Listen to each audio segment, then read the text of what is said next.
Сайн байцгаана уу, та бүхэнд энэ өдрийн мэндийг хүргэе. Одоо энэ удаагийн хичээлээрээ PowerPoint-ийн файлыг одоо хэрхэн зураг болгох талаар танилцуулах гэж байна. Хэрвээ миний хичээл одоо багахан ч гэсэн танд тус болж байгаа бол subscribe дараарай.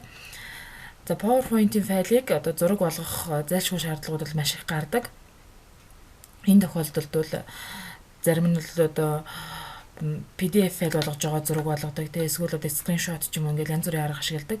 Харин програмаас шууд одоо зураг болгох юм бол илүү хялбар, илүү чанартай зургууд гарч ирдэг байж байгаа. За бид нар одоо зураг болгоход за ямар нэгэн үйл ажиллагааны зарыг одоо програм дээр хийгээ тэрийгэ сошиал байршуулах боломжтой. Заавал зургийн програм шаардлагагүй. За ингээд зураг болгох процессыг эхлэе. Нэгдүгээрт нь бол файлсан дээрээ дараад export гэсэн сонголтыг сонгоно. Export. За эндээс change file type гэсэн командыг сонгоод нэгдэх сонгоноос нь зургийн файлын төрлөө сонгоно. PNG юм уу, эсвэл JPG юм уу?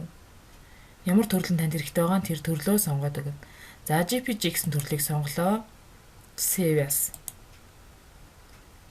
За ингээд дарахлаар хаана хадгалах вэ? Тухайн зургнуудаа ямар хавцанд хийж авах вэ гэсэн сонголт гарч ирнэ мэдээж. За энэ дээр бол дэлгэцэн дээр одоо бид нар хавцас үүсгэсэн байж байгаа.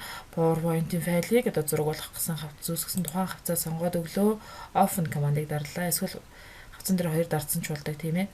Open дараад за энэ дотор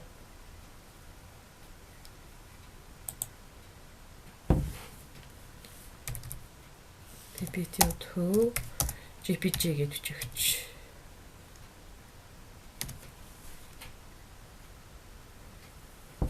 За ингээд save дарлаа.